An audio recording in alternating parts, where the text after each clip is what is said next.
So I got a whole bunch of product from Manicurist. So I'm not trying to push the product. It's just I'm trying to show you everything that I got and give you some ideas when it comes to combinations. Because someone was mentioning that this one is nice over this one is nice over this one. So this is like a ridge filler. This one has a little bit of shimmer. So that's what we're going to try on my mom today. So we're gonna shape the nails. I'm gonna do a dry manicure. So this is what I do in a salon. But obviously if you're doing your manicure yourself, you don't have to do you don't need electric file. You can just do the manicures that I show you how to do the DIY manicures. But anyway, I wanted to take this opportunity because I just remembered that a while ago someone was mentioning something about why these files are so wide. Actually, she was, I think, mentioning about the woodboard files, that it's not necessary to have such a wide file because you're only using a small surface of the file. It is true, but when you work with a thin file, for example, which is fine, especially these ones are good for toes as well, because you're not making such long kind of movements. You're doing more controlled little movements. But when you're shaping the nails with such a thin file, sometimes it's very easy to slip. So when you have a bigger file, there is less slipping. So this is why it's actually not useless to use a use a white file. Okay, so I'm going to, when I have different shape, I sometimes start with the odd one, and then I try to make the other ones look as similar as possible because I want to see what I can do with this one, and then I shape the other ones accordingly. And very often, because many times people don't want the rest of the nails as, here I am slipping, as the broken one or the short one, so I try to just kind of go somewhere in the middle. And I like to compare things like this. So yeah, it's not perfect, it's not exactly the same, but it's close, it's good enough.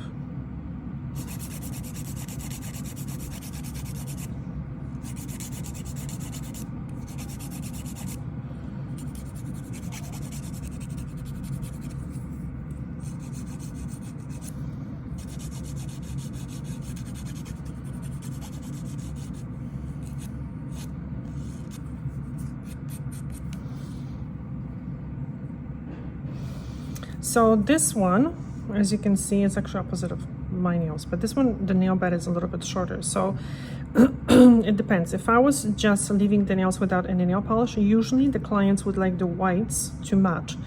But because we're putting the shimmer and a little bit of a ridge filler, I'm going to leave this one longer. So overall, the actual length of the nail is going to be similar. But that is really a personal choice. So if you want something different, don't feel that you're doing something wrong. Another reason why I like doing dry manicures, or choose to do dry manicures, because I like them both, at the salon, is because when the nail is not exposed to water or even the cuticle remover, it's better because the water, what it does, it gets absorbed into the nail very quickly. And the polish might not last as long as if the nail was dry.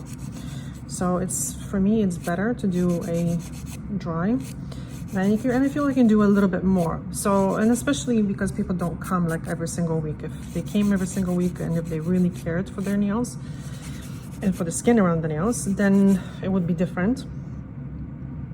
But you know, clients usually don't. They kind of they leave it to me to fix their nails, which is not correct, but that's exactly what it is. So yes, I can do a little bit more with the electric file, but don't feel like you have to buy it or something. So I had actually a question in one of the comment section, and this viewer of ours was asking if she should buy electric file because she has a lot of dry skin and no amount of moisturization helps it. No, I still don't recommend electric file because electric file is helpful, but it doesn't help dry skin. That's not the reason why I use it.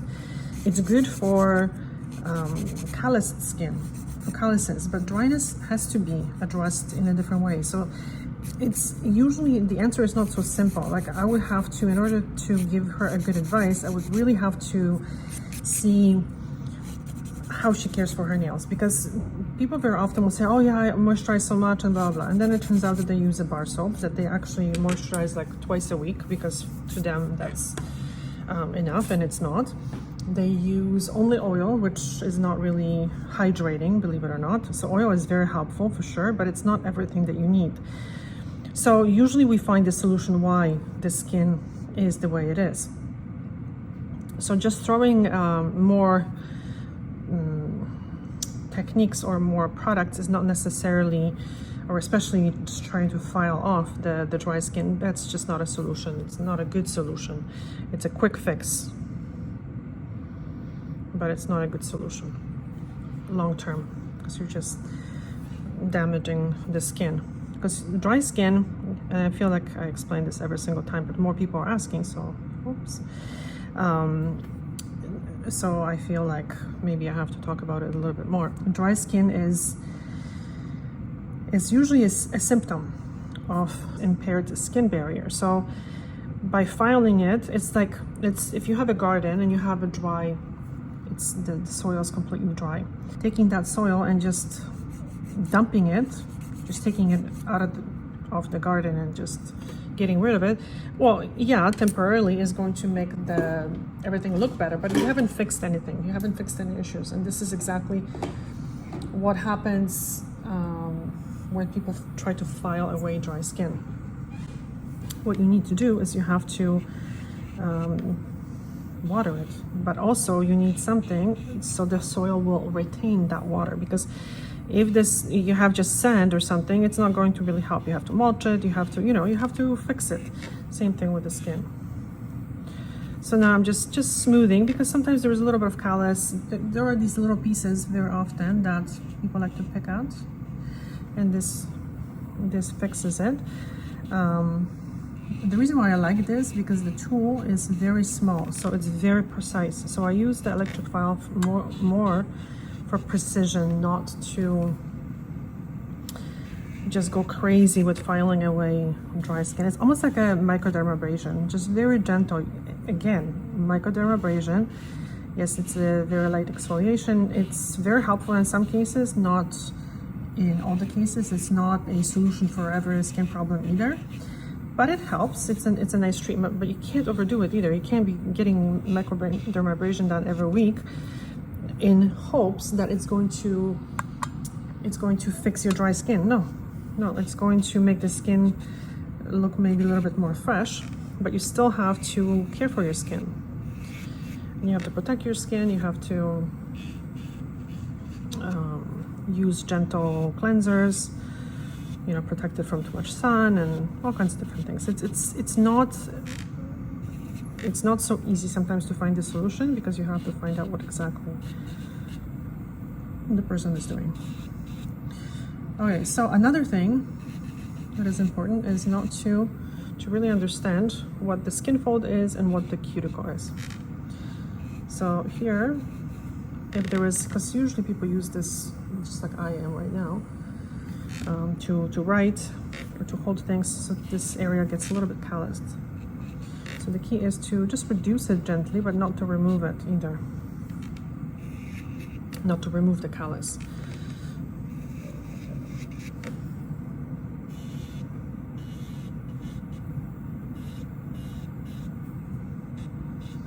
And here I'm removing the cuticle.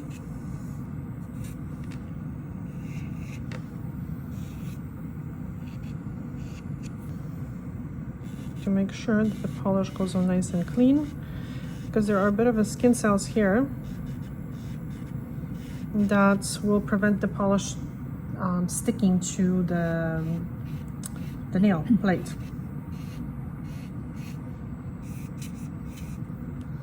It's almost like if you're trying to paint a wall, you want to make sure that there's no dust on the wall, right? Because if you have any dust, the paint is just not going to stick properly, and that's kind of what happens when there is a lot of skin cells, because they will come off eventually, and the polish will peel. So I get that all the time, so I'm gonna be talking about it all the time. But so this skin fold tends to stick, right? So it's kind of stretches. So a lot of times people go like, oh, you have to push it back. Well, push is not a nice word. So you have to just nudge it back. But as you could see, I'm not really separating that skin. So what I did is I just gently nudged it a little bit. So when you do this on a regular basis, eventually the skin will become more elastic and it will sit a little bit nicer around the nail. But let's not overdo it. This takes time. And also what happens is that if you separate that skin, then it's going to just stick up, dry out, and it's going to drive you crazy. So don't do that. Just nudge it back gently. Remove the cuticle. And progress, not perfection.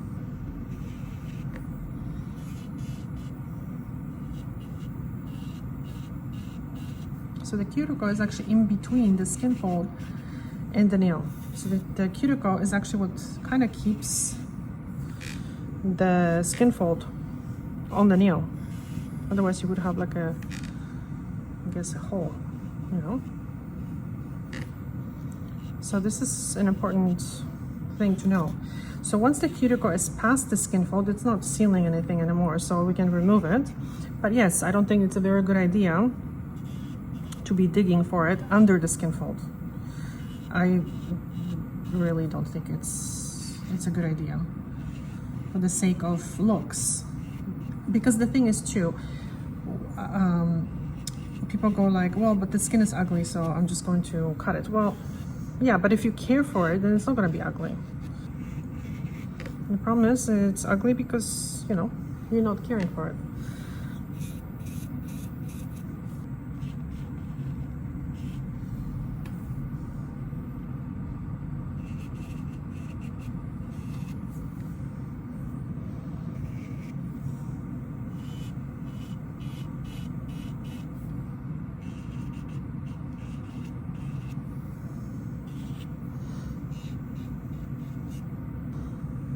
I actually do a lot of these manicures lately. These either with clear coat, and for the clear coat I usually use the Dazzle Dry base coat and top coat. It's what I've been using for years now for these type of manicures. And if someone wants a little bit of color or something, then I use the Manicurist active line. So they dry really quick. They actually last really nice. And this is why I like using them. It's just too bad they don't have like a brightening polish. This is something that I would suggest they make, like the Dior Nail Glow, because that's what they're missing.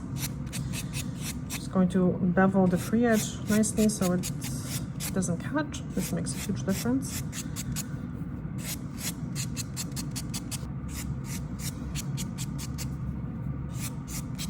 It's difficult to show here the difference between the Dior Nail Glow and the Manicurist Bright. No, actually the Glow. The Bright is the white one. This one. Because I don't have it. I have a little bit of it. So this one is a little bit like orangey, which is fine. But it doesn't have that brightening effect that this one does, which in this light is not going to show a lot, but especially if you go outside, you'll see a big difference between these polishes.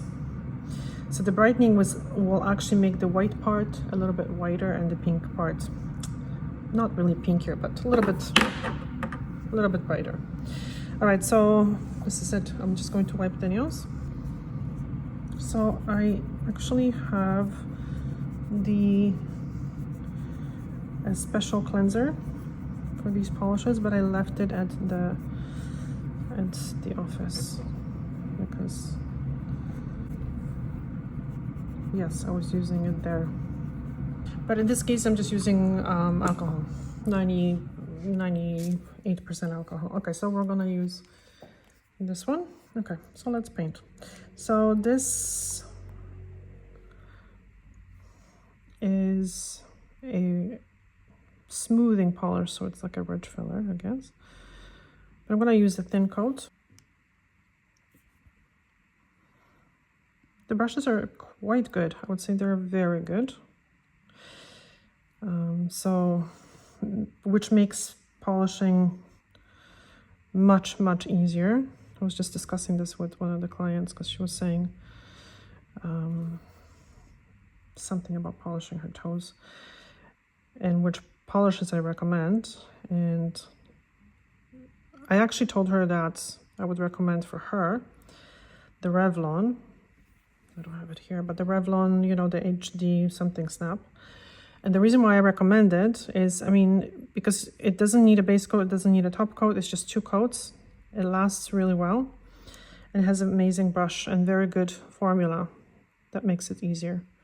Because if someone doesn't polish their nails often, then why would they spend so much money on the whole system? Like, it's just not necessary. Like, if you just want to do, you know, twice polish your nails for the summer, your toenails,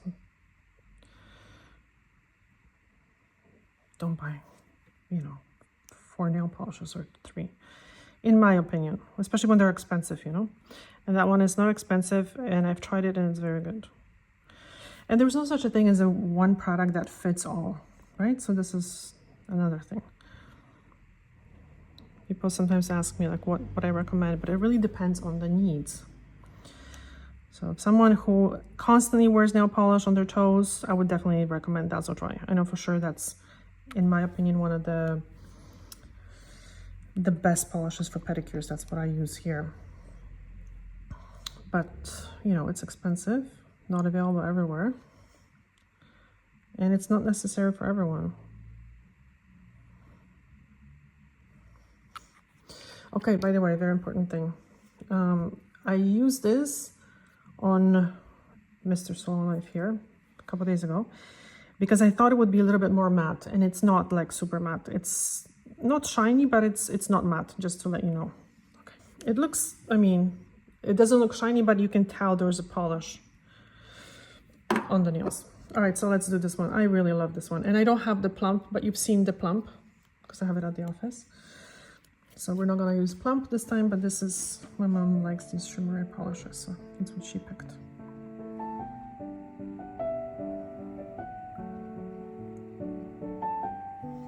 See how nice.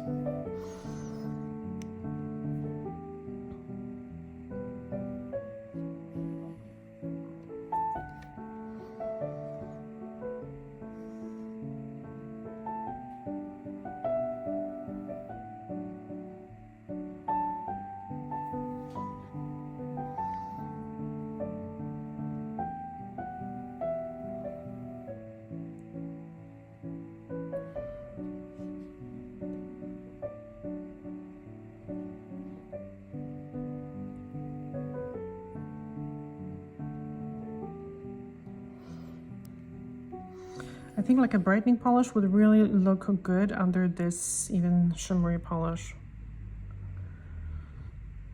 So hint, hint, Manicurist. I'm gonna actually tell them that. Why not? Give them suggestion. So I also get many questions. People are asking if I don't need a base coat and top coat. No, these ones are designed to be used as like a quick coat. You can actually just use it as one coat. So if someone doesn't want a lot of shine, they just want something on the nails, like even this, right? It's enough.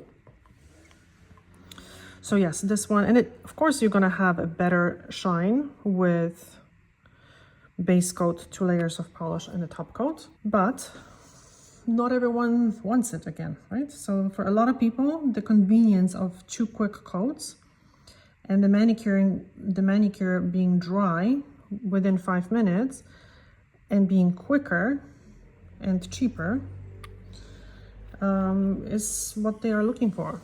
So again, there's not like one perfect thing for everyone. All right, so I'm gonna give it like, so now this is 22 minutes later, so this is super fast, no? So I'm going to give them like 2 minutes dry, and then I'm gonna use the quick drops, okay? And that's it. Okay, so it's 2 minutes later exactly. So it doesn't say on the bottle exactly how long to wait. On C&D, similar C&D product, it says 1 minute or something. So this is, you can see how it looks. I'm gonna show you how this looks without the super bright light, so you can kind of see. I love it, honestly, I really do. From a distance, looks so pretty. I mean, from close up looks pretty too, but okay, so I'm just going to drop this little drop. So what these drops do, it's a silicone-based product. It's a very, yeah, silicone. And it apparently it makes the solvents rise to the surface and evaporate better. All right, so I'm gonna use some cream and that's it, we're done. Thank you so much for watching. If you have any questions, please let me know in the comment section.